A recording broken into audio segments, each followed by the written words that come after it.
El Banco Central de Cuba ha anunciado una nueva medida que enrarece el clima económico del país al decidir que a partir del próximo 21 de junio no se aceptarán dólares estadounidenses, USD, en efectivo en los bancos e instituciones financieras.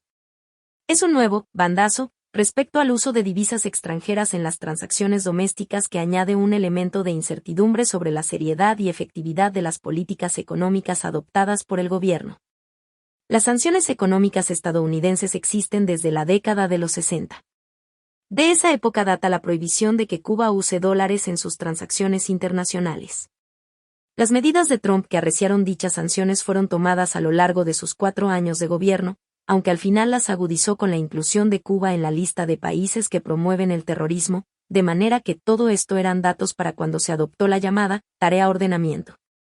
Es decir, los argumentos utilizados para asumir esta medida existen desde hace mucho tiempo, lo cual lleva a preguntar por qué se decide en este momento y por qué se afirma que el país tiene demasiados dólares y dificultades para canalizarlos internacionalmente, cuando hace apenas unos meses se anunciaba que como no había dólares suficientes, las CADECA dejarían de ofrecerlos, lo cual impulsó un potente mercado negro en el que el peso, CAP, ha venido depreciándose considerablemente.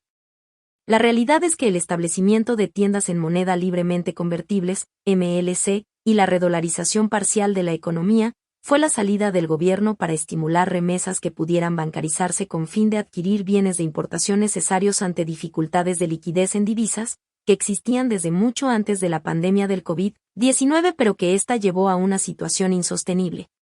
De hecho, en tales condiciones las remesas han debido ser la principal fuente de ingresos de divisas al país. A fines de 2020, después de 10 años de que las autoridades reconocieran la necesidad de producir una unificación monetaria y cambiaria y no se avanzara en esa dirección, se anunció la unificación cambiaria para ponerla en efecto a partir de 2021, sin que se produjera asimismo la unificación monetaria. Para colmo, se estableció una tasa de cambio de 24 CAP por dólar estadounidense, que ya resultaba sobrevalorada puesto que el Banco Central no tenía cómo responder a esa paridad, lo que condujo a la adopción de una tasa de cambio sobrevalorada con los efectos nocivos que ello tiene sobre la economía nacional. El mercado informal cubre el espacio vacío del mercado formal. Ante la falta de la capacidad del Estado para ofrecer dólares estadounidenses a la tasa de cambio establecida, proliferó nuevamente un potente mercado subterráneo en el que la divisa estadounidense empezó cotizándose por encima del tipo oficial. A medida que ha resultado imprescindible disponer de divisas para satisfacer necesidades básicas, en esa misma medida se ha ido apreciando el dólar y depreciando el peso cubano, al punto de que al redactar estas líneas se compraban dólares entre 60 a 70 CAP, casi 3 veces el valor oficial. ¿No era posible que las autoridades económicas del país previeran este comportamiento? Por supuesto que era posible y debieron hacerlo. Sin duda alguna, los dólares estadounidenses constituyen la inmensa mayoría de las remesas formales e informales que se reciben en Cuba. Con la reducción del turismo a la mínima expresión se ha resentido también la oferta de euros, dólares canadienses y otras divisas, por tanto, es en dólares estadounidenses en que se denomina gran parte del efectivo de divisas en manos de la población, los cuales han ido ingresando al sistema bancario para compras de bienes ofrecidos en las tiendas en MLC. Sin embargo, al parecer esto resulta insuficiente para las necesidades en divisas de las actividades del Estado, muchas de las cuales no serían tales si se permitiera que las llevaran a cabo otros actores económicos.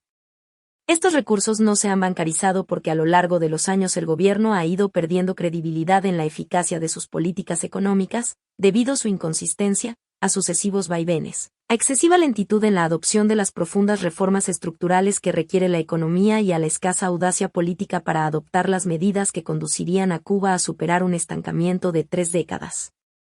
Por ello, gran parte del público ha tratado de mantener el efectivo en su poder e irlo depositando según sus necesidades inmediatas y eso, al parecer, no es lo que pretenden las autoridades. Curiosamente, la medida conmina a los tenedores de dólares en efectivo a depositarlos en los bancos, so pena de que estos queden guardados sin disponer de liquidez en el mercado doméstico. Sin embargo, su demanda se va a mantener para quienes los necesiten para viajes en el exterior o simplemente como depósito de valor. La unificación cambiaria y la reforma de precios y salarios.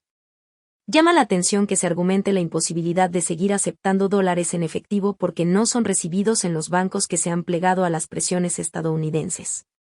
¿Qué sucede entonces con los dólares estadounidenses que llegan como remesas por transferencias bancarias? ¿No se podrían utilizar bancos chinos, muchos de los cuales están entre los más poderosos del mundo, para canalizar los dólares en efectivo?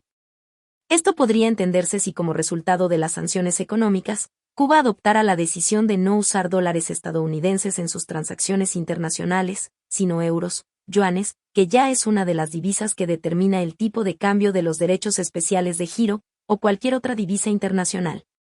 Así las cosas, pareciera que lo que está primando en la determinación es el imperativo de bancarizar esos dólares para que queden bajo el control del Estado.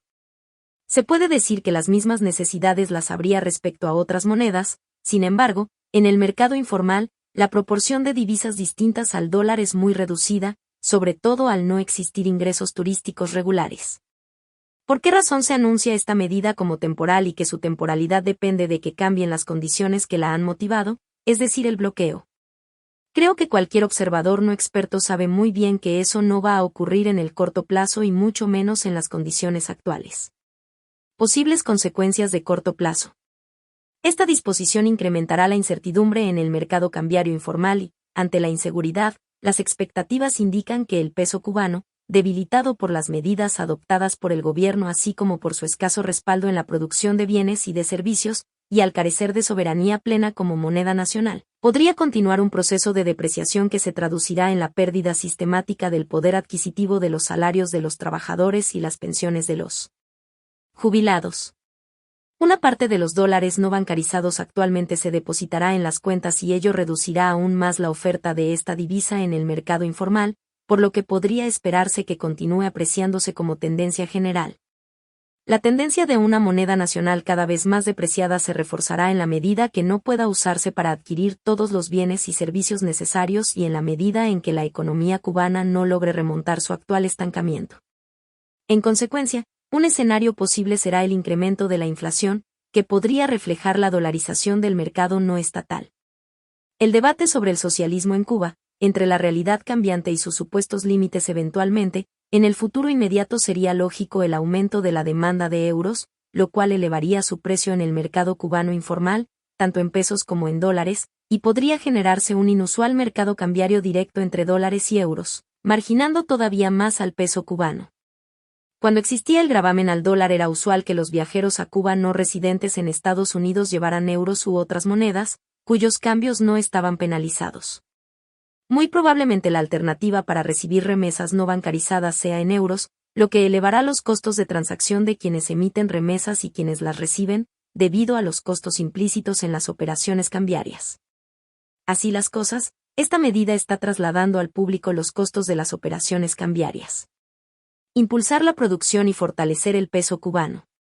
La estabilidad económica no puede asegurarse si no se adoptan las medidas ineludibles para que la economía crezca sin las camisas de fuerza que están frenando el desarrollo del país. Solo si se asumen las decisiones económicas que conlleven a incrementar la producción de bienes y servicios y a promover nuevas fuentes de exportaciones, Cuba podrá establecer una senda de progreso.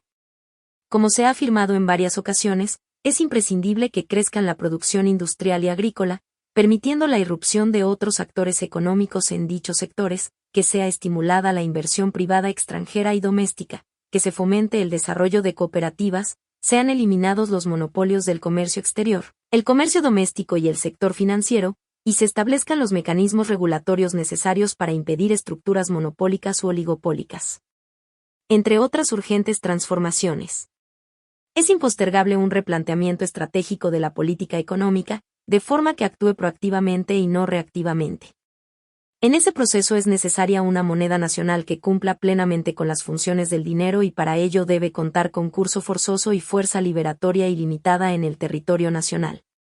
Mientras exista un mercado en MLC en el que se comercializan bienes imprescindibles para la vida cotidiana, el peso cubano estará subordinado a la posición predominante de los activos en divisas extranjeras y ello se reflejará en una pérdida sistemática de su poder adquisitivo, con el consiguiente deterioro del nivel de vida de la población, ya demasiado deprimido.